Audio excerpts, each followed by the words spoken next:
everyone. Yes, I hope I'm audible to all of you. मुझे उम्मीद है कि मेरी आवाज़ सब तक आ रही होगी, right? And kindly feel it convenient to.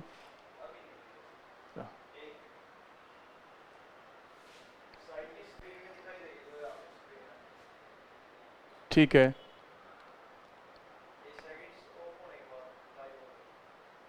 इस पे लिखा आएगा live. Okay. Yes, good afternoon everyone. Today I'll be starting with your preparations on the screening of TGT. Now in TGT you will be getting in total a questions of 30. You'll be getting 30 questions, which is an approximate number, which is not the exact figure. आपको लगभग 30 सवाल आएंगे English की जो TGT की जो screening होगी उसमें लगभग 30 सवाल आएंगे और ये एक अप्रॉक्सीमेशन है अभी तक, उससे कम ज़्यादा भी हो सकते हैं. जहाँ तक as far as H T T is concerned, in the exam of H T E T you will get 60 question from English section. यानी कि एस्टेट के अंदर आपको इंग्लिश सेक्शन में टोटल 60 क्वेश्चंस आएंगे. right?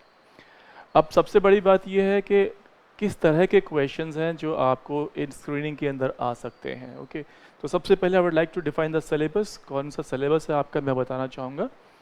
Yes, we begin with, हम लोग शुरू करते हैं जो आपका सिलेबस है.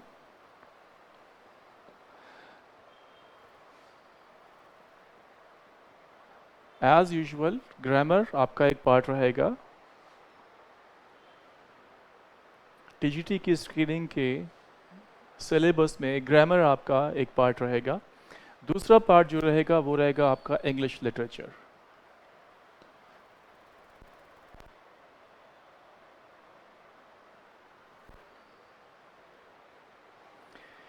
The third part will be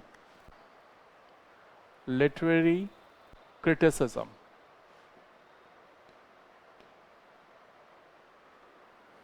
literary criticism will comprise with third part. जो लिटरेरी क्रिटिसिज्म है वो आपका थर्ड पार्ट होगा. राइट. और उसके बाद फिर जो आपका लास्ट पार्ट होगा that will be literary terms. वो होगा आपका literary terms.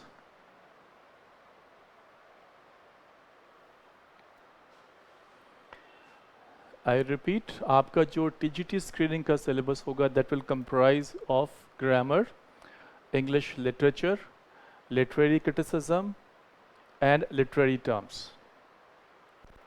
No I will begin with English literature. मैं आज के लेक्चर की शुरुआत है वो इंग्लिश लिटरेचर के साथ करूँगा. ऐसा नहीं है कि हम लोग पूरा का पूरा इंग्लिश लिटरेचर करने जा रहे हैं. हम लोग सिर्फ वही सवाल लेंगे जो आपके एग्जामिनेशन पॉइंट ऑफ व्यू से इम्पॉर्टेंट हैं. English literature itself is very vast. English literature है वो अपने आप में बहुत ज़्यादा विशाल है.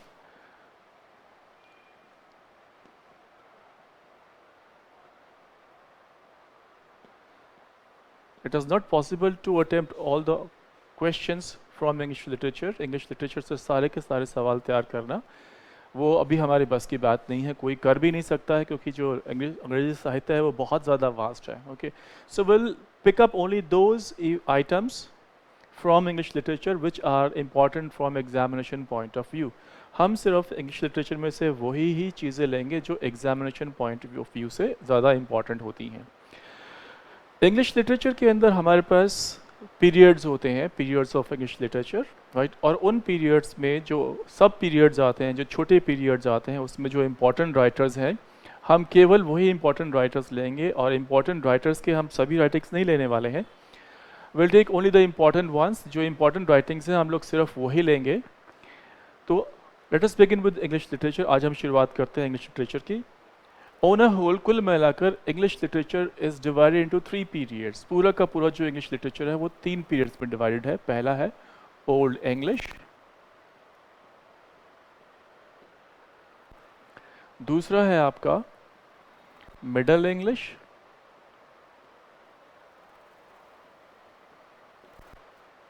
Also called medieval English, medieval English. और जो तीसरा पार्ट है आपका वो है modern English.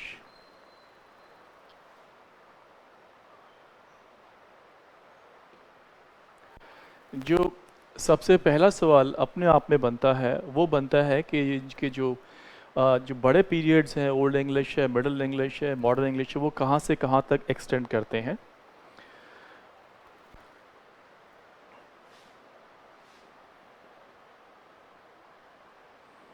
The old English period extends from 450 to 1066। एक सवाल आता है बार बार ये कि ओल्ड इंग्लिश का जो पीरियड है वो कहाँ से कहाँ तक है। तो आपको पता होना चाहिए कि old English period it extends from 450 to 1066 AD।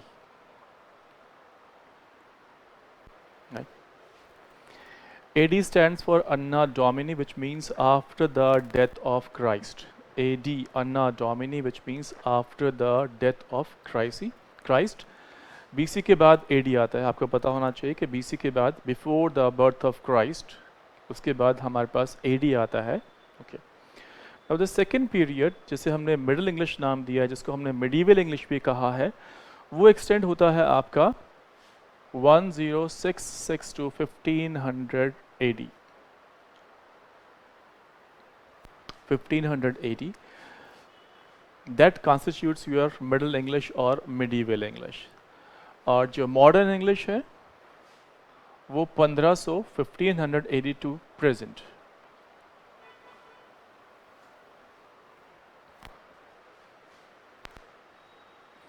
So now we have the broader divisions of the history of English literature। पहला है आपका old English which extends from 450 to 1066 AD। दूसरा है आपका मिडल इंग्लिश जिसे हम मिडीवल इंग्लिश भी कहते हैं, जो फैला हुआ है 1066 to 1500 AD। और तीसरा है आपका 1500 जिसे हमने मॉडर्न कहा है, वो एक्सटेंड होता है प्रेजेंट मोमेंट तक। अभी हमारा मॉडर्न इंग्लिश का जो फेज है वो ही चल रही है। ओके, तो सबसे पहले हम शुरुआत करते हैं ओल्ड इंग्लिश की। देखते हैं कि ओल्ड इंग्लिश लिटरेचर में हमारे पास ऐसे कौन कौन सी चीज़ें हैं जो एग्जामिनेशन पॉइंट ऑफ व्यू से इम्पॉर्टेंट हैं।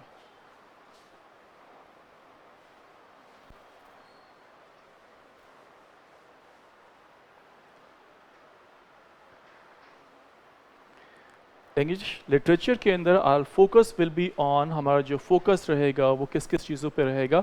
पहला रहेगा हमारा फोकस राइटर्स पे, दूसरा फोकस रहेगा उनकी राइटिंग्स पर,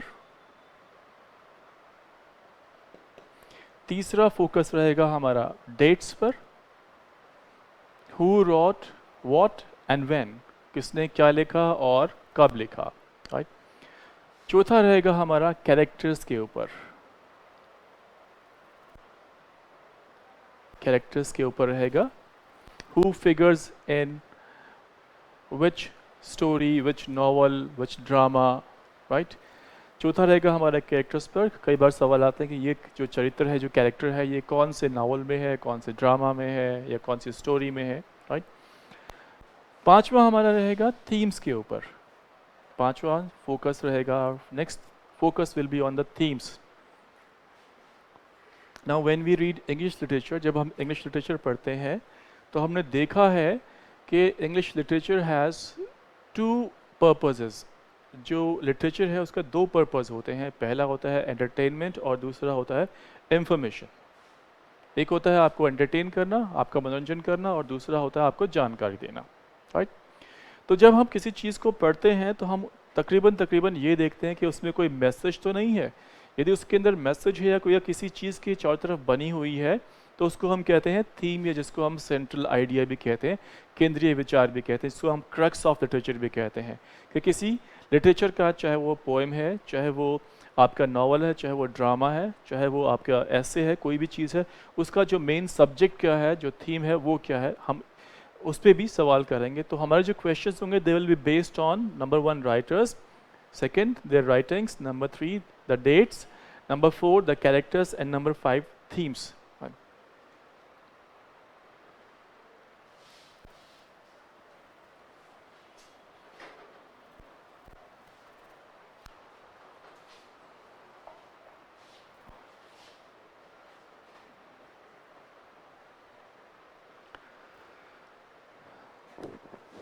So I begin with Old English, मैं शुरू कर रहा हूँ old English.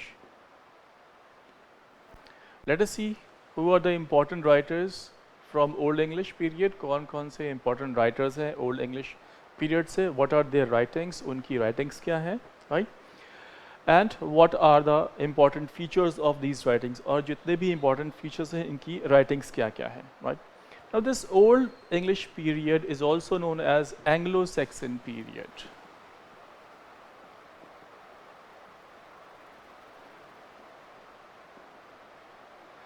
This old English period is also called Anglo-Saxon period. Okay.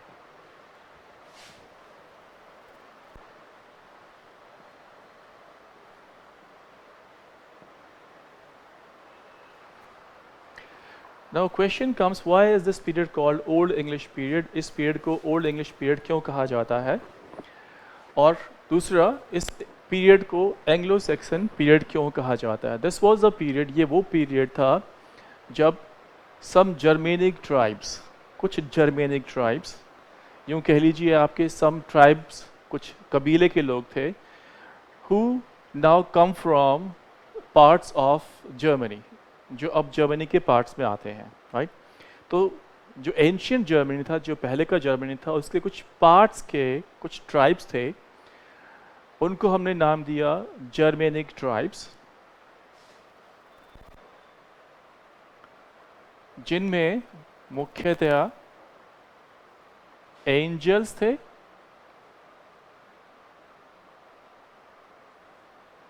Sections थे एंड जूट्स थे। याद रखिएगा, जर्मेनिक ट्राइब्स के अंदर एंजल्स थे, सेक्सन्स थे एंड जूट्स थे। These were three tribes, ये तीन ट्राइब्स थे which we called Germanic tribes, जिसको हमने नाम दिया Germanic tribes का। In Old English period के अंदर क्या हुआ, after the Romans left England, जब रोमन्स थे, जब वो इंग्लैंड को छोड़कर चले गए, तो क्या हुआ, जो जर्मनी, जो आज का जो जर्मनी है, उसका जो नॉर्दर्न पार्ट है, जो ऊपरी हिस्सा है, वहाँ पर कुछ ट्राइब्स थे जिनको हमने एंजल, सेक्सन्स और जूट्स नाम दिया। दे इन्वेडेड इंग्लैंड, उन्होंने इंग्लैंड पर हमला कर दिया, right, and they took hold of England, और उन्होंने इंग्लैंड पर कब्जा कर लिया। Then these Angles, Saxons and Jutes, because they shared the common characteristics, उनके जो कैरेक्टरिस्टिक्स थे वो कॉमन थे, उनकी जो भाषाएं थी वो कॉमन थी, एंड दे वर किथ एंड किन्स, वो आपस में भाईचारा था उनका, आपस में एक दूसरे के भाई थे। तो they started to rule over England, इन्होंने अंग्रेज इंग्लैंड के ऊपर राज करना शुरू कर दिया, राइट। तो जब इन्होंने इंग्लैंड के ऊपर राज करना शुरू कर दिया, तब उस पीरियड को नाम दिया गया Anglo Saxon period. Among these three types, the most prominent ones Angles and Saxons, इन तीनों ट्राइब्स में जिनका प्रभुत्व, जिनका इन्फ्लुएंस ज़्यादा था, वो कौन थे, वो एंजल्स थे और सेक्सन्स थे, राइट। क्योंकि इंग्लैंड के अंदर इनका रूल हो गया, तो इसलिए उस पीरियड को कहा गया Anglo Saxon period. Now this was the time, ये एक ऐसा समय था व्हेन लिटरेचर वाज नोन, जब लिटरेचर बहुत कम जाना जाता था। There were very few writers, बहुत कम लेखक थे, and whatever writers were present at that time, उस समय जो भी राइटर्स प्रेजेंट थे, दे आर मोस्टली अननोन, हमें नहीं पता वो कौन कौन से थे, right. Some of their writings still survive, उनकी जो राइटिंग्स हैं वो आज भी सर्वाइव करती हैं, जो हमारे लिए जानना बहुत ज़रूरी है कि ओल्ड इंग्लिश पीरियड यानी कि एंग्लो सैक्सन पीरियड में से वो कौन कौन से राइटर्स थे या कौन कौन सी इनकी राइटर्स थे जो आज भी सर्वाइव करती हैं, जो बहुत ज़्यादा इंपॉर्टेंट है एग्जामिनेशन पॉइंट ऑफ व्यू से, जिसके ऊपर की इंग्लिश में सवाल आते हैं कई बारी, राइट। तो ध्यान रखिएगा, सबसे पहले हमारे पास नोन सोर्सेज से जो सबसे पहली पोइट्री लिखी गई थी इस भाषा में, वर्निकुलर एंग्लो सैक्सन पीरियड में जो सबसे पहली पोइट्री लिखी गई थी, ध्यान रखिएगा कि उसका नाम था बीवल्फ,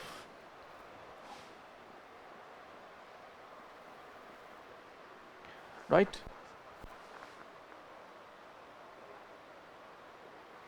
it was a very long poem, बहुत लंबी कविता थी, right. And this poem, this Beowulf still survives, ये आज भी जीवित है और रिकॉर्ड के अंदर है, but it's writer is unknown, लेकिन इसका जो लेखक है वो अननोन है, वो अज्ञात है, हम उसको नहीं जानते हैं, राइट। दूसरा है फिर कुछ और हमारे पास पोएम्स थी जो आज सर्वाइव करती हैं, राइट, जिसके अंदर हम कह सकते हैं the wanderer, the wanderer, the seafarer, the seafarer. ये वो इंपॉर्टेंट पोएम्स हैं which belong to old English period and which still survive. ये वो हमारे पास इनिशियल लिटरेचर है, शुरुआत का लिटरेचर है ओल्ड इंग्लिश पीरियड से, जो आज हमारे पास जीवित है, जो आज हमारे पास बचा हुआ है।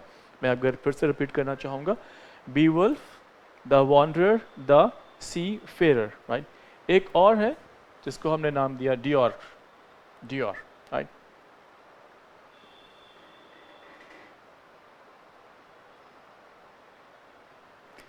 So these are the earliest of the remnants of English literature from Anglo-Saxon period. Anglo-Saxon period से जो हमारे पास बची हुई है जो पोइट्री जो आज जीवित है, जिनके जो हमारे पास रिकॉर्ड में उपलब्ध है, वो है Beowulf, the wanderer, the Seafarer and Deor. सवाल ये उठता है कई आपके जो एग्ज़ाम है, जो आपका स्क्रीनिंग होगी या जो आपका एस्टेट का जो एग्ज़ाम होगा, उसमें ये सवाल आता है कि इनमें से कौन सी पोइट्री कौन से पीरियड से बिलोंग करती है। आपको कुछ पीरियड्स दिए होंगे, आपसे पूछा जाएगा कि द वॉन्डरर उनमें से कौन से पीरियड से बिलोंग करती है, राइट। या आपको कहा, आपको इनमें से पीरियड्स दिए होंगे, राइट, और पीरियड से आपने कहा होगा कि फलानी पोइट्री इनमें से कौन से पीरियड से बिलोंग करती है। तो आपको पता होना चाहिए all these poems they belong to Anglo Saxon period.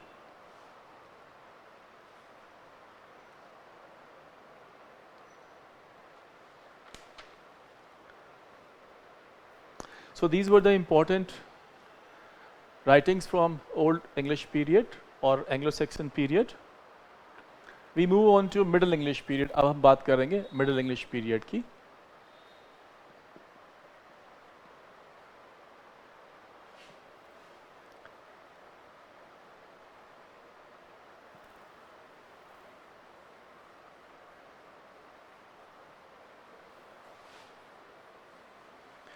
मैं आपको पहले ही बता चुका हूँ that this period extends from 1066 to 1500 AD.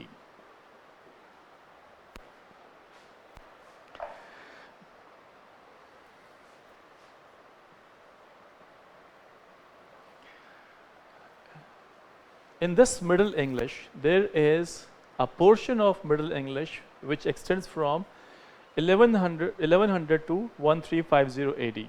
एक ऐसा पीरियड रहा है मिडिल इंग्लिश के बीच में जिसको हम 1100 से लेके 1350 एडी तक लेके जाते हैं। इस पीरियड का जो नाम है वो दिया है Anglo Norman period, Anglo Norman period. ये क्वेश्चन आता है कई बार कि 1100 से लेकर 1350 एडी तक के जो पीरियड है इसको किस नाम से जाना जाता है। तो आपका जवाब होना चाहिए एंग्लो नॉर्मन पीरियड के नाम से जाना जाता है। अब सवाल ये उठता है कि ये जो पीरियड है 1100 से लेकर 1350 एडी तक का, इसको हमने एंग्लो नॉर्मन पीरियड क्यों कहा गया? द आंसर, इसका आंसर ये होना चाहिए कि Normans which were French in origin, Normans वो लोग थे जो कि फ्रेंच थे, जो कि फ्रांस से आए थे। हुआ क्या था कि इस पीरियड के दौरान 1100 से लेकर 1350 एडी के दौरान द नॉर्मन किंग, एक नॉर्मन किंग था, उसने क्या किया, उसने इंग्लैंड के ऊपर हमला कर दिया and he became the king. और वो क्या बन गया, वो वहाँ का राजा बन गया, राइट। तो दिस नॉर्मन किंग जो बना था, जो was a representative of the Normans, जो कि नॉर्मन लोगों का राजा था, उनका प्रतिनिधित्व करता था, उसकी वजह से इस पीरियड का जो नाम है वो क्या पड़ गया, वो एंग्लो नॉर्मन पड़ गया। तो एंग्लो नॉर्मन पीरियड है वो 1100 से लेकर 1350 एडी तक पड़ता है, राइट। देखते हैं कि इस पीरियड के दौरान, मिडिल इंग्लिश पीरियड के दौरान कौन कौन सी इंपॉर्टेंट राइटिंग्स हैं जो हमारे पास हैं।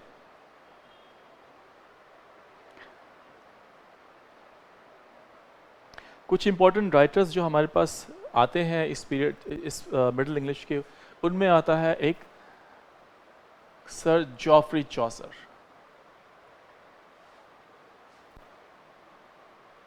Sir Geoffrey Chaucer. Sir Geoffrey Chaucer को हम फादर ऑफ इंग्लिश पोइट्री कहते हैं।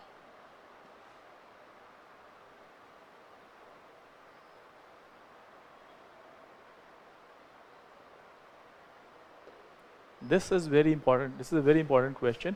ये बहुत ही ज़्यादा इंपॉर्टेंट सवाल है। सवाल ये आता है कि who is called father of English poetry. Will be given 4 options, आपको 4 ऑप्शंस दिए होंगे, आपको बताना होगा कि फादर ऑफ इंग्लिश पोइट्री कौन था। तो आपका आंसर होना चाहिए sir Geoffrey Chaucer was the father of English poetry, right. अब जॉफ्री चॉसर को क्यों कहा जाता है father of English poetry? Because he was the first Englishman to write a poem in English, क्योंकि उन्होंने पहली बार इंग्लिश के अंदर कोई कविता लिखी थी, the Canterbury tales.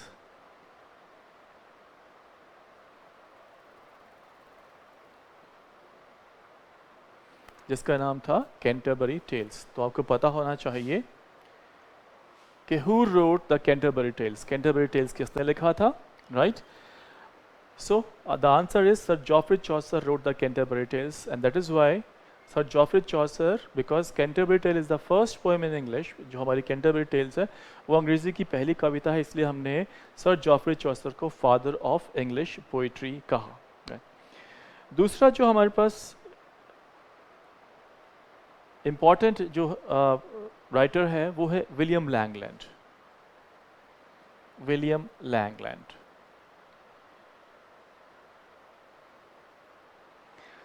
William Langland wrote a book. इसने एक बहुत ही इंपॉर्टेंट बुक लिखी थी जिसका नाम था pierce Plowman. Piers Plowman, I repeat, इसका नाम था पायर्स प्लोमैन। और ये जो पायर्स प्लोमैन थी ये एक सैटिरिकल पोएम थी। It was a satirical poem. अब कई बार सवाल ये आता है कि what kind of poem is Piers the Plowman. Piers Plowman किस तरह की कविता है?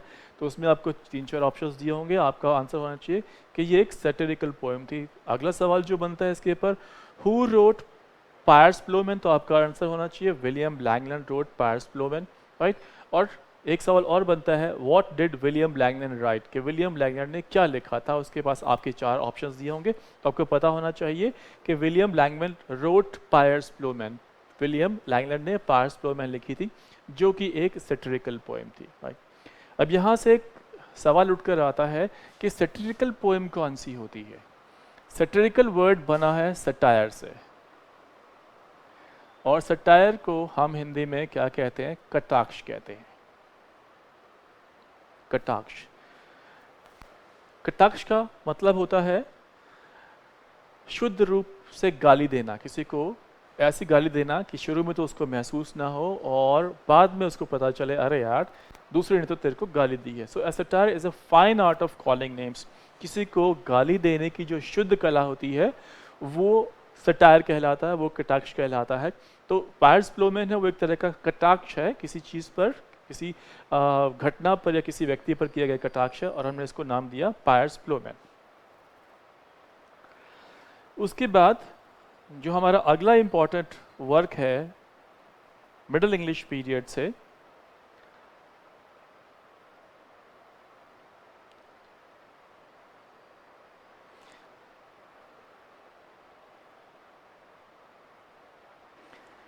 टॉमस मैलरी एक राइटर हुए हैं, Thomas Malory. Now this word is not Thomas, इसको थॉमस नहीं बोलना है, इट इज टॉमस मैलरी। ये एक बहुत इंपॉर्टेंट राइटर रहे हैं। इन्होंने एक किताब लिखी थी जिसका नाम था मोर्टी द आर्थर।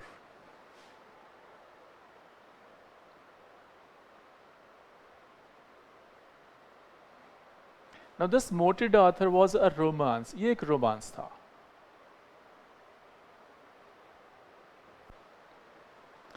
So यहाँ से we get a question, एक सवाल बनता है हमारा कि who wrote Morty the Author? तो आपको पता होना चाहिए Morty the Author was written by Thomas Mallory, right? और Thomas Mallory belongs to Middle English period। जो Thomas Mallory है वो हमारा Middle English period से belong करता है।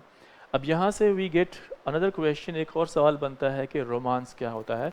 जब लिटरेरी टर्म्स में करवाऊंगा आपको तो उसमें बताऊंगा कि रोमांस क्या होता है। अभी मैं आपको मोटा मोटा बता देता हूँ मैं। Romance was an old French dialect. जो रोमांस थी वो एक बहुत ही प्राचीन फ्रांसीसी लोकल भाषा थी, एक लोकल लैंग्वेज थी, और उसके अंदर जो कुछ भी लिखा जाता था उसे हम रोमांस कहते थे। अब आपके पास एक सवाल ये उठ रहा होगा कि ये तो इंग्लिश में लिखी गई थी, तो फिर ये रोमांस कैसे हुई? No, because romance was a very old French dialect. क्योंकि रोमांस थी वो एक बहुत ही प्राचीन फ्रांसीसी लोकल भाषा थी। उस भाषा में जो भी साहित्य लिखा गया उसको भी रोमांस कहा गया। हमने क्या नाम दिया उसको? हमने उसको भी रोमांस का नाम दिया, राइट। अब वो जो रोमांस हमने नाम दिया, जिन राइटिंग्स को हमने रोमांस का नाम दिया, अगर वैसी ही राइटिंग्स कहीं पर भी लिखी जाए, किसी भी देश में लिखी जाए, किसी भी भाषा में लिखा जाए, उनको भी रोमांस ही कहा जाएगा। क्या कहा जाएगा? उनको भी रोमांस ही कहा जाएगा। अब ऐसा क्या था जिसकी वजह से हमने उसको रोमांस बना दिया? या वो जो रोमांस था, जितनी भी राइटिंग्स थी जिनको हम मिलाकर रोमांस कहते हैं, उनके क्या क्या गुण होते हैं, मैं बड़े सिंपल सी भाषा में आपको समझाना चाहूँगा कि रोमांस एक ऐसी कहानी होती है, एक ऐसा कॉम्पोजिशन होता है, एक ऐसी लिटरेरी कॉम्पोजिशन होती है जिसमें ये दो चीज़ें होती हैं, एक प्राइमरी होती है, एक सेकेंडरी होती है।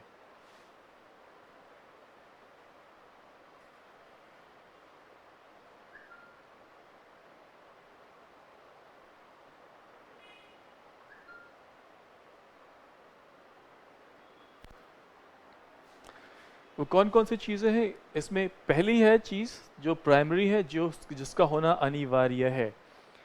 यदि ये चीज़ नहीं होगी तो वो रोमांस नहीं कहलाएगा, जिसको हमने नाम दिया सुपर नेचुरल एलिमेंट, जिसको हमने कहा अप्राकृतिक, या जो इस प्रकृति से श्रेष्ठ है वो तत्व, राइट। और जो नेचर से ऊपर है हमने उसको सुपर नेचुरल कहा है।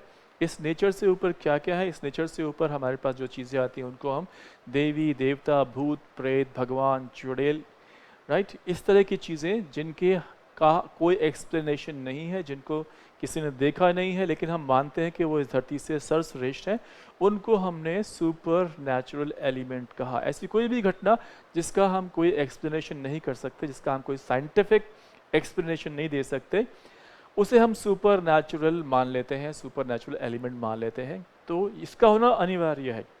इस लिहाज से हमारे जो रामायण और महाभारत है वो भी रोमांस हैं। क्यों? क्योंकि हमने देखा है कि किस तरह से रामायण के अंदर राम एक तीर छोड़ते हैं और एक के चार, चार के 16 और 16 के वो मल्टीप्लाई होते चले जाते हैं। इसी तरह से जो हनुमान जी हैं वो उड़ते हुए और अपने हाथ के ऊपर पूरे पहाड़ को उठा कर लेते आते हैं। या हमने देखा कि किस तरह से देवी देवता वो रूप बदलते हैं, कभी छोटे होते हैं, कभी बड़े हो जाते हैं। ये सब चीज़ें नेचुरल नहीं है, ये सब चीज़ें प्राकृतिक नहीं है, ये प्रकृति से ऊपर की चीज़ें हैं। तो इसलिए हमने उसको नाम दिया सुपर नेचुरल एलिमेंट। और जिसके अंदर ये हो, जिस लेख के अंदर ये हो, उसे हम रोमांस कहेंगे। दूसरी चीज़ है वो है प्रेम प्रसंग, लव अफेयर। ये सेकेंडरी है, हो भी सकता है, नहीं भी हो सकता है, राइट। यदि हम देखें रामायण और महाभारत देखें तो उनके दोनों के अंदर ऐसे ऐसे तत्व हैं जो इस प्रकृति से ऊपर के हैं, जिनकी हम कोई एक्सप्लेनेशन नहीं कर सकते हैं, और उसमें कहीं ना कहीं किसी न किसी का प्रेम प्रसंग भी है। तो उसको हमने नाम दिया रोमांस। तो ये जो हमारा मोटिडा ऑथर था ये एक रोमांस था, राइट। इसका मतलब ये हुआ कि इसके अंदर role of supernatural elements थे, जो जो प्रकृति से श्रेष्ठ तत्व हैं वो इसके अंदर भूमिकाएं निभाते हैं, राइट। इसके अलावा मिडिल इंग्लिश पीरियड के अंदर हमारे पास मिरेकल एंड मोरालिटी प्लेस थे। मिरेकल एंड मोरालिटी प्लेस,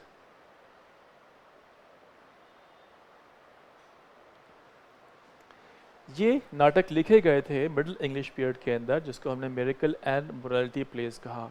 मैं आपको बता दूं, मैं मिडिल इंग्लिश को हम डार्क एजेस भी कहते हैं। एक सवाल आमतौर पर आ जाता है आपके इंग्लिश के जो टीजीटी स्क्रीनिंग है या जो एस्टेट है, जो बच्चे जो एस्पिरेंट्स हैं जो इंग्लिश की तैयारी कर रहे हैं, इसमें सवाल आ जाता है कि डार्क एजेस किसे कहा जाता है। मिडिल इंग्लिश को डार्क एजेस भी कहा जाता है।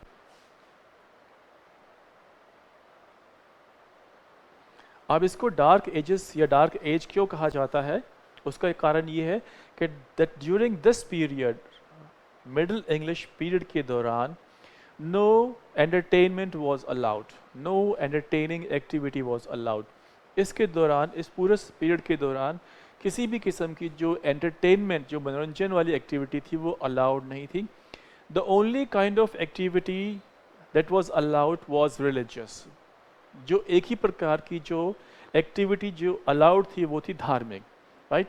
People they could write hymns, they could like religious writings, वो धार्मिक लेख लिख सकते थे, वो भक्ति गीत लिख सकते थे, right. They could indulge themselves in religious ceremonies, वो अपने आप को जो धार्मिक हमारी जो गतिविधियाँ होती हैं उनमें हिस्सा ले सकते थे। But apart from these religious activities and writings, लेकिन इन धार्मिक जो गतिविधियाँ थी, जो धार्मिक लेख थे, इसके अलावा किसी भी प्रकार का जो मनोरंजन था वो पूर्णतया बैन था। किसी भी प्रकार की पढ़ाई करना इनके अलावा वो पूर्णतया बैन था। किसी भी प्रकार की कोई ज्ञान लिखना, कोई पढ़ाई लिखना, कोई ज्ञान की बात लिखना, कोई किताब लिखना, वो उन पर पूर्णतया प्रतिबंध था। जब ज्ञान लिखने पर प्रतिबंध था, केवल और केवल धार्मिक किताब, धार्मिक पठन पाठन ही अलाउड था, और बाकी किस्म का जो ज्ञान था वो अलाउड नहीं था। चाहे वो साइंस था आपकी, चाहे वो ह्यूमैनिटीज़ थी, सोशल साइंसेस थी, राइट, वो बिल्कुल भी अलाउड नहीं था। इसलिए इसका हमने नाम दिया डार्क एजेस, राइट। तो डार्क एजेस में जो नाटक लिखे गए थे वो मिरेकल और मोरालिटी प्लेस कहलाए, राइट। क्यों कहलाए? क्योंकि इन नाटकों के अंदर जो सेंट्स होते थे, सेंट्स ऑफ क्रिश्चियनिटी, जो क्रिश्चियन संत होते थे, राइट, उनके जो चमत्कार होते थे और उनकी जो नैतिक उपदेश होते थे, जो मॉरल लेसन्स होते थे, वो और उनके चमत्कार, उनके ऊपर ही नाटक लिखे जा सकते थे। So the only kind of play or only kind of plays that were allowed during the dark ages, they were miracle and morality plays। वो कौन कौन से थे? वो miracle and morality plays थे, right। यहाँ तक तो बात हुई हमारी मोटी मोटी मिडिल एजेस के बारे में। अब मैं थोड़ा सा बात करूंगा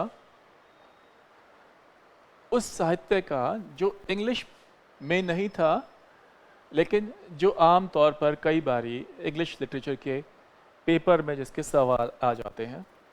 आपका जो टीजीटी स्क्रीनिंग होगा या आपका जो एस्टेट होगा, उसमें इंग्लिश के अलावा कुछ लैटिन राइटर्स, कुछ ग्रीक राइटर्स हैं, उनके भी नाम आ जाते हैं। Which the literature of whom forms the basis of English literature। क्योंकि जो अंग्रेजी साहित्य है उसका जो आधार है वो तकरीबन लैटिन और ग्रीक लिटरेचर ही है। इसके ऊपर ही आधारित करके जो इंग्लिश राइटर्स हैं वो अपने लेख लिखते हैं। तो अगर हम बात करें अदर देन इंग्लिश राइटर्स के अलावा, तो एक बार मैं फिर से जो ओल्ड एज है उस पर जाना चाहूँगा। हमारे पास जो सबसे पहला इम्पॉर्टेंट राइटर है वो है हमारे पास Sophocles.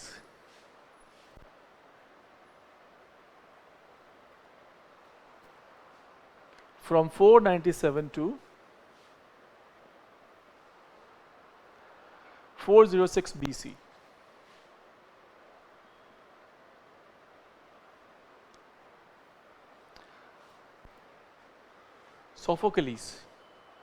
Sophocles was a Greek writer, ये ग्रीक लेखक था, right, who is a tragedian। जो ट्रेजिडियन है या एक ट्रेजेडी राइटर है।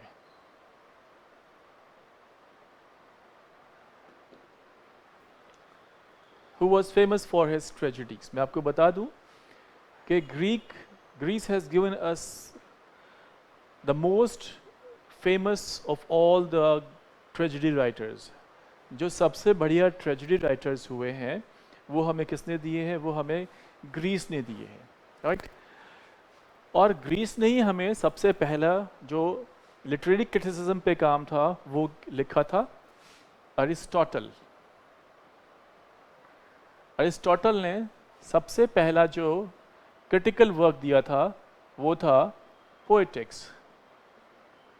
एक सवाल बहुत बार आता है कि हु रोट पोएटिक्स, पोएटिक्स किसने लिखी है, तो आपको पता होना चाहिए Aristotle wrote Poetics. In Hindi Aristotle is known as Arastu, हम अरिस्टोटल को हिंदी में अरस्तु कहते हैं, in English it is Aristotle. So Aristotle wrote Poetics. Aristotle was a Greek scholar, Aristotle था, he was a Greek scholar, he was a philosopher, वो एक philosopher था। तो मैंने बताया कि पहला जो लिटरेरी वर्क हुआ था वो हुआ था अरिस्टोटल का पोएटिक्स, और उसके अलावा Greece has given us very good tragedy writers, classical writers. Greek ने हमें क्लासिकल राइटर्स दिए हैं, ट्रेजेडी राइटर्स दिए हैं, जिनसे बढ़िया ट्रेजेडी आज तक नहीं लिखी है।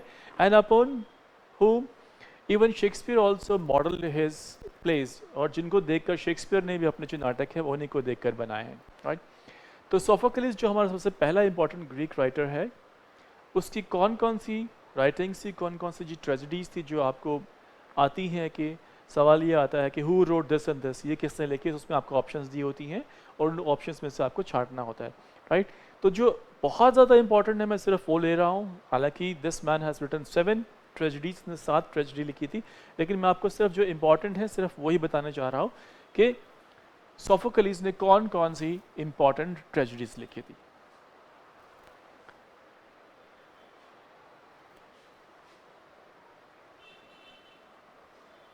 एंटीगनी, ये नाम आपको याद होना चाहिए। एंटीगनी एक ट्रेजेडी थी जो कि सोफोक्लिस ने लिखी थी। सो क्वेश्चन आता है हु रोट एंटीगनी, एंटीगनी किसने लिखा, तो आपको पता होना चाहिए सोफोक्लिस रोट एंटीगनी, राइट। दूसरा जो इंपॉर्टेंट हमारे पास इसकी ट्रेजेडी है वो है इडिपस द किंग।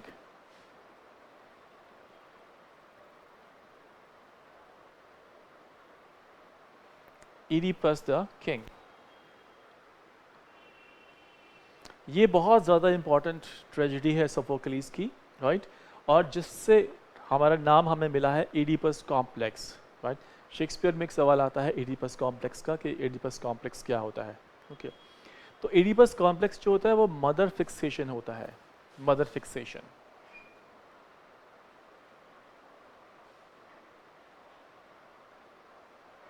यदि फादर फिक्सेशन होता है तो उसका नाम इलेक्ट्रा होता है, Electra complex, Electra complex, right.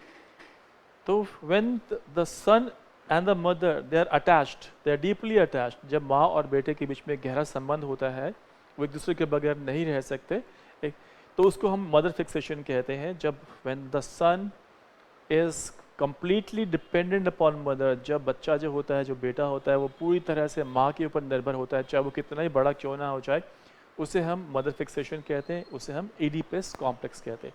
तो जो दूसरा जो इंपॉर्टेंट ट्रेजेडी थी जो सोफोक्लिस ने लिखी थी, that was Oedipus the king, वो थी इडिपस द किंग, राइट। तीसरा जो इंपॉर्टेंट ट्रेजेडी थी उसका नाम इलेक्ट्रा ही है, अगली ट्रेजेडी का नाम इलेक्ट्रा ही है हमारे पास। और जो एक और मैं इंक्लूड करना चाहूँगा इसके अंदर, एक और इंपॉर्टेंट ट्रेजेडी जिसमें मैं डालना चाहूँगा, वो थी Ajax, Ajax. So these are 4 important tragedies by Sophocles. Sophocles ने ये 4 important tragedies लिखी थी, एंटीगनी, Oedipus the King, mother fixation, Electra, and the 5th one, और मैं एक 5वीं और इंक्लूड कर रहा हूँ, वो है अजैक्स। तो इसमें से कोई भी आपको पूछा जा सकता है कि हु रोट अजैक्स और who wrote Electra, who wrote, sorry, ये हमारे पास 4 ही हैं, एंटीगनी, Oedipus the King और फिर इलेक्ट्रा और अजैक्स, 4 हैं हमारे पास। तो इनमें से कोई भी सवाल आ सकता है कि who wrote Antigone, who wrote Oedipus the King, who wrote Electra और हु रोट अजैक्स, राइट। या फिर आपको ये कहा होगा कि निम्नलिखित में से कौन सी है वो सोफोक्लिस ने लिखी है, और उसमें कुछ ऑप्शंस दी होंगी, उसमें से एक इनमें से होगी, तो आपको पता होना चाहिए कि सोफोक्लिस ने ये ट्रेजेडी लिखी है, right.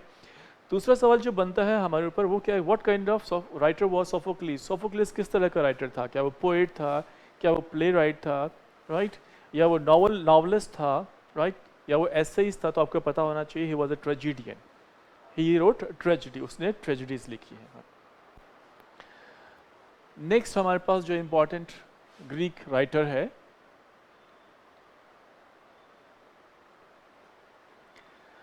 As far as these Greek writers are concern, जहाँ तक इन ग्रीक राइटर्स की बात है, their date of birth and their date of death is not certain, वो निश्चित नहीं है।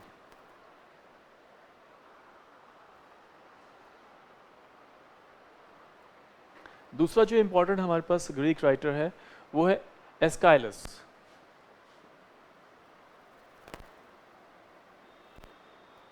एस्काइलस जो दूसरा हमारे पास इंपॉर्टेंट राइटर है, इसकी जो बर्थ डेट है और जो डेथ की डेट है वो सर्टेन नहीं है, राइट। ये भी एक ट्रेजेडी राइटर था।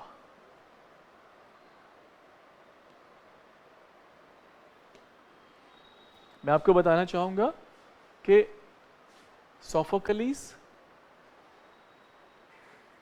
एस्काइलस के अलावा एक और लेखक था जिसका नाम था यूरोपिडीस। ये तीनों मिलकर they make the trilogy of tragedies और ट्रेजेडियन राइटर्स। ये जो तीनों मिलकर जो ग्रीक के जो ग्रेट ट्रेजेडी राइटर्स थे उनकी जो तिकड़ी है वो बनाते हैं, राइट। कौन कौन से हैं? Sophocles, एस्काइलस and यूरोपिडीस। ये तीनों ही ट्रेजेडी राइटर्स रहे थे। अब मैं बात करूंगा सिर्फ एस्काइलस की। What are the important tragedies by Aeschylus? Aeschylus ने कौन कौन सी important tragedies लिखी थी which you must remember, जो आपको याद होनी चाहिए। पहली थी उनमें सबसे important, वो थी The Persians।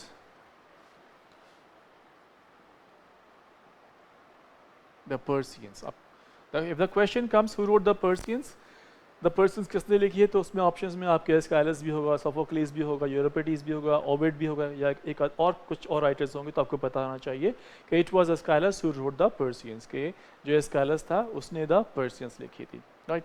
फिर है अगली जो इंपॉर्टेंट ट्रेजेडी है वो है 7 अगेंस्ट थीबस। 7 against Thebes. जो अगली important, the next important tragedy by Aeschylus is 7 against Thebes. The Suppliants next है, the सप्लाइंस।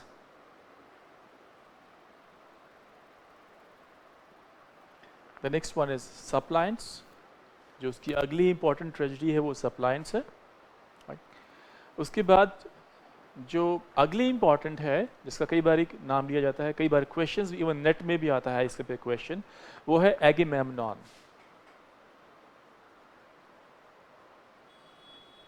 Agamemnon, you must remember this name, आपको पता होना चाहिए that the tragedy Agamemnon was written by Aeschylus. Eumenides, अगली जो important tragedy है वो है that is Eumenides. Eumenides, this is the next important tragedy by Aeschylus. ये एस्काइलस की हमारी अगली ट्रेजेडी है द यूमेनाइडस। और द लास्ट, जो लास्ट इंपॉर्टेंट है, ये तो उससे बहुत सारी लिखी हैं, लेकिन जो लास्ट इंपॉर्टेंट ट्रेजेडी है by Aeschylus is Prometheus bound.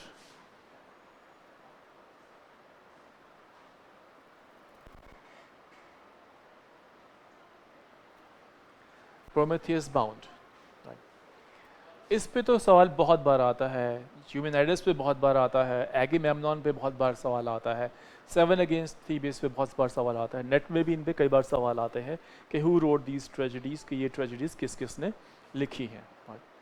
So in the list of Greek writers the next writer is Euripides. अगला जो हमारा राइटर है अब वो है Euripides.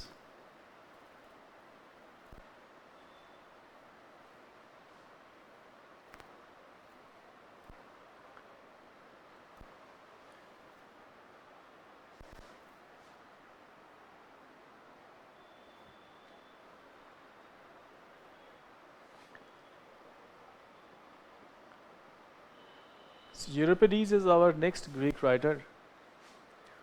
Like Sophocles and Aeschylus, Euripides was also a tragedy writer. Sophocles और Aeschylus की तरह से जो Euripides है वो भी एक ग्रीक ट्रेजेडी राइटर था, और ये तीनों मिलकर जो तिकड़ी है वो बनाते हैं, ट्रिपलेट बनाते हैं ट्रेजेडी राइटर्स का। तो let us see what are the important tragedies by Euripides. हम देखते हैं ऐसे कौन कौन सी इंपॉर्टेंट ट्रेजेडीज हैं जो हमारे यूरोपिडीज ने लिखी है। दो Euripides has written a number of tragedies, बहुत सारी tragedies लिखी हैं इसमें, right? But I'll pick up only the ones which are important from examination point of view. जो एग्जाम के हिसाब से जो important है मैं आपको सिर्फ वही बताऊंगा। पहली है इन the list is media. Media. Now please remember, Greek writers के ऊपर डेट्स को लेकर सवाल कम ही आते हैं, because in case of Greek writers the dates are not certain. जो डेट्स हैं वो निश्चित नहीं होती हैं. The scholars do not agree. जो स्कॉलर्स हैं वो एग्री नहीं करते हैं डेट्स के ऊपर. कोई कुछ कहता है, कोई कुछ कहता है. तो generally questions based on dates on Greek writers are avoided. आमतौर पर जो ग्रीक लेखक हैं उनके ऊपर जो हमारे जो सवाल बनते हैं डेट्स को लेकर, उनको आमतौर पर अवॉइड किया जाता है, क्योंकि उनकी जो डेट्स हैं वो सर्टन है, बहुत पुराने हैं, राइट. उनके रिकॉर्ड्स नहीं हैं हमारे पास, इसलिए उनको अवॉइड किया जाता है. So the most important, one of the most important tragedies by Euripides is Medea. आपको पता होना चाहिए मीडिया उसकी पहली इंपॉर्टेंट ट्रेजिडीज. दूसरा है the Bacchae.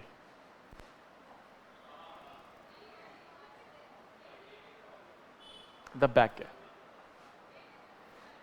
Sorry make it double C, इसको सी कर लीजिए. This is the Bacchae. ये इसकी दूसरी इंपॉर्टेंट ट्रेजिडी है. Then we have the next important tragedy, the Trojan women. The Trojan women, next important tragedy by Euripides.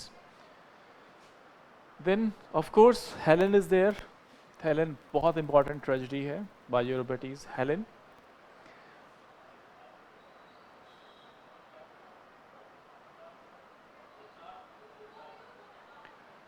Next is Hecuba. Hecuba. Hecuba is next important tragedy by Euripides. अगली जो tragedy जो important है Euripides के द्वारा वो हेक्यूबा है. Okay. इसके अलावा जो मुझे जो इम्पॉर्टेंट लगती है एग्जामिनेशन पॉइंट ऑफ व्यू से, वो हिप्पोलाइटस आप इसमें डाल सकते हैं. हिप्पोलाइटस. So I repeat the name of important tragedies by Euripides: Medea, the Bacchae, the Trojan women, Helen, Hecuba, and Hippolytus. So these are the most important tragedies by Euripides. तो इन पे सवाल ये आते हैं कि who wrote this tragedy, who wrote this tragedy, and you will be given options. आपको options दिए होंगे, आपको पता होना चाहिए that all these tragedies there are written by Euripides. ये सारी की सारी जो tragedies हैं वो किसने लिखी हैं? वो Euripides ने लिखी हैं. Right. Next Greek scholar. ये जो तीन ट्रेजिडी राइटर्स हमारे पास हुए हैं, इनके अलावा कुछ और राइटर्स भी हैं हमारे पास. Those who belong to classical age of Greece, जो ग्रीस की क्लासिकल एज से बिलोंग करते हैं. उनमें जो नाम है ओविड का है. ओविड पे कभी कभी एक क्वेश्चन आ जाता है. Now this man Ovid, he wrote a narrative poem called Metamorphosis.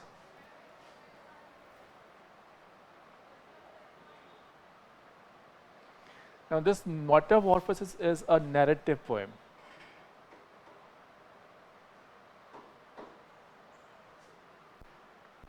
Ovid was a Greek writer, he was a Greek scholar, एक Greek writer था. उसने एक narrative poem लिखी थी जिसको हम उसने नाम दिया मेटामॉर्फोसिस. ये बहुत बारी नेट में भी आती है, टीजीटी स्क्रीनिंग में भी आती है, एस्टेट में भी आती है, राइट. तो आपको पता होना चाहिए कि Metamorphosis was written by Ovid, who was a Greek scholar, and this Metamorphosis, this writing was narrative in nature. It was a narrative poem. ये एक नैरेटिव पोएम थी. Now in a narrative poem an incident और event is narrated. Narrative poem के अंदर किसी घटना का वर्णन किया जाता है, किसी भी इंपॉर्टेंट घटना का जिक्र किया जाता है, right. It is in the form of a narration. ये एक नरेशन की फॉर्म में होता है. इसका मतलब ये हुआ देयर इज ए नैरेटर.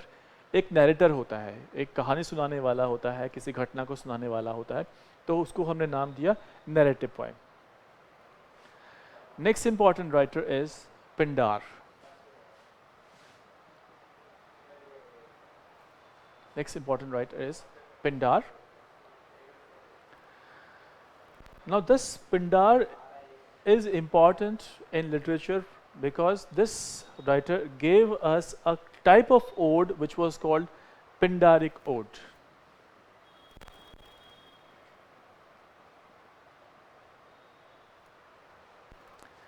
इस लेखक ने हमें एक किस्म की ओड दी थी, gave us a kind of ode which came to be known as Pindaric ode, जिसको हमने नाम दिया पिंडारिक ओड का। ओड क्या होता है, पहले आप ये समझ लीजिए, please try to understand this what an ode is, कि ओड होती क्या है, right. Ode is a poem of personification. Personification मानवीकरण की कविता होती है, which generally begins with an invocation, जो आम तौर पर किसी के आह्वान पे शुरू होती है, किसी के आह्वान पे शुरू होती है। May be a God, a goddess, a deity is invoked, किसी देवी देवता का आह्वान किया जाता है, राइट। और इसके अंदर किसी निर्जीव वस्तु को सजीव बनाकर पेश किया जाता है, उसका मानवीकरण किया जाता है। It is serious in tone and elevated in style. इसका जो विषय होता है वो गंभीर होता है, ध्यान रखिएगा। ओड का जो विषय होता है वो गंभीर होता है और इसका स्टाइल बहुत अच्छा होता है। इसको जो लिखने का स्टाइल होता है वो बहुत ही अच्छा होता है। तो जितने भी टाइप्स की ओड्स हैं उसमें से एक ओड हुई, इसको हमने नाम दिया Pindaric ode. Now we call this ode as Pindaric ode because it was first written by, this kind of ode was first written by the Greek writer Pindar। ये सबसे पहले पिंडार राइटर ने लिखी थी, इसलिए इसका नाम हमने दिया पिंडारिक ओड, राइट। अब क्वेश्चन ये आता है कि how many parts are there in a Pindaric ode. Pindaric ode में कितने तरह के पार्ट होते हैं, राइट। तो आपको पता होना चाहिए इसके अंदर 3 टाइप्स ऑफ स्टेंजाज होते हैं।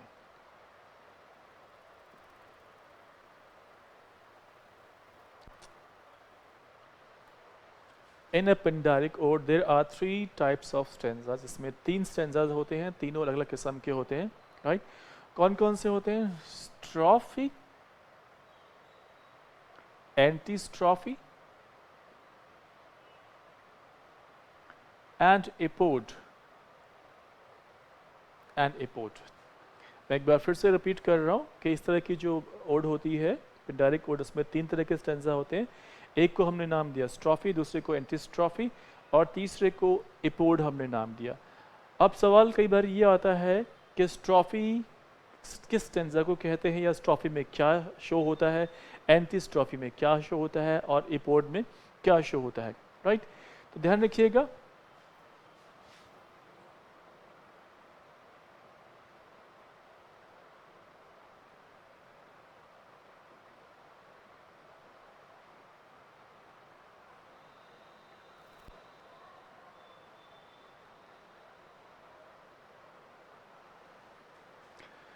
ना होता है क्या है कि these odes they can be sung, ये जो odes हैं ये गाई जाती हैं, right, with the accompaniment of music and dance। इनके साथ म्यूजिक भी होता है और डांस भी होता है। तो जो ग्रुप है डांसर्स का, if they move from right to left, यदि वो राइट टू लेफ्ट मूव करते हैं तो जिस स्टेंजा के साथ वो करते हैं उसे हम स्ट्रॉफी कहते हैं, right. So when the strophe stanza runs, जब स्ट्रॉफी स्टेंजा चलता है, the dancers they move from right to left, वो हमेशा राइट टू लेफ्ट मूव करते हैं। And when the next stanza follows which is antistrophe, और जब अगला स्टेंजा आता है जिसको हमने एंटी स्ट्रॉफी नाम दिया है, the dancers their movement shift from left to right, उनकी जो मूवमेंट है वो लेफ्ट टू राइट हो जाती है। That means they start moving towards right, from they go from left to right, वो लेफ्ट टू राइट की तरफ उनकी मूवमेंट होती है। Their movement is from left to right, उनकी जो मूवमेंट है वो लेफ्ट से राइट की तरफ होती है, राइट। और जो तीसरा है वो है इपोट, राइट। सो इन इपोट वो होता क्या है, they gather in centre and they move in a circle.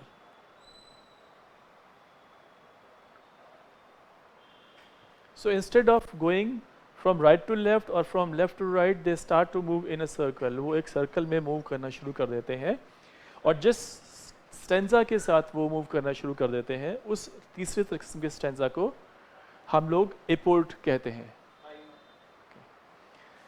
So we stop hair, हम यही रोकते हैं। इसमें अभी हमारे पास एक दो ग्रीक राइटर्स और रह गए जो इम्पॉर्टेंट हैं। यहाँ तक कोई क्वेरी है, कुछ पूछना चाहते हैं आप, तो आप कमेंट बॉक्स में अपने सवाल डाल के मुझसे पूछ सकते हैं।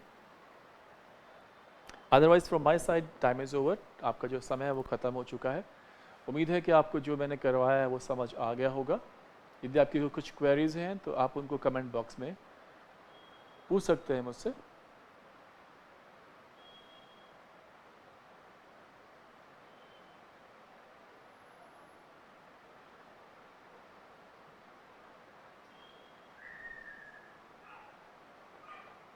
आई don't think there are any queries और questions to be asked from your side. मुझे नहीं लगता कि आपकी तरफ से कोई क्वेश्चन है वो पूछा जा रहा है।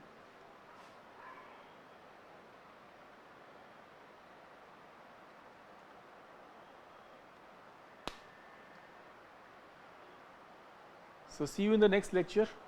नेक्स्ट लेक्चर में हम जो रिमेनिंग जो ग्रीक राइटर्स हैं वो को कवर करेंगे और उसके बाद फिर हम लोग जो मिडिल इंग्लिश पीरियड के जो छोटे मोटे और राइटर्स हैं उनको भी कवर करने की कोशिश करेंगे ताकि कुछ छूट ना जाए।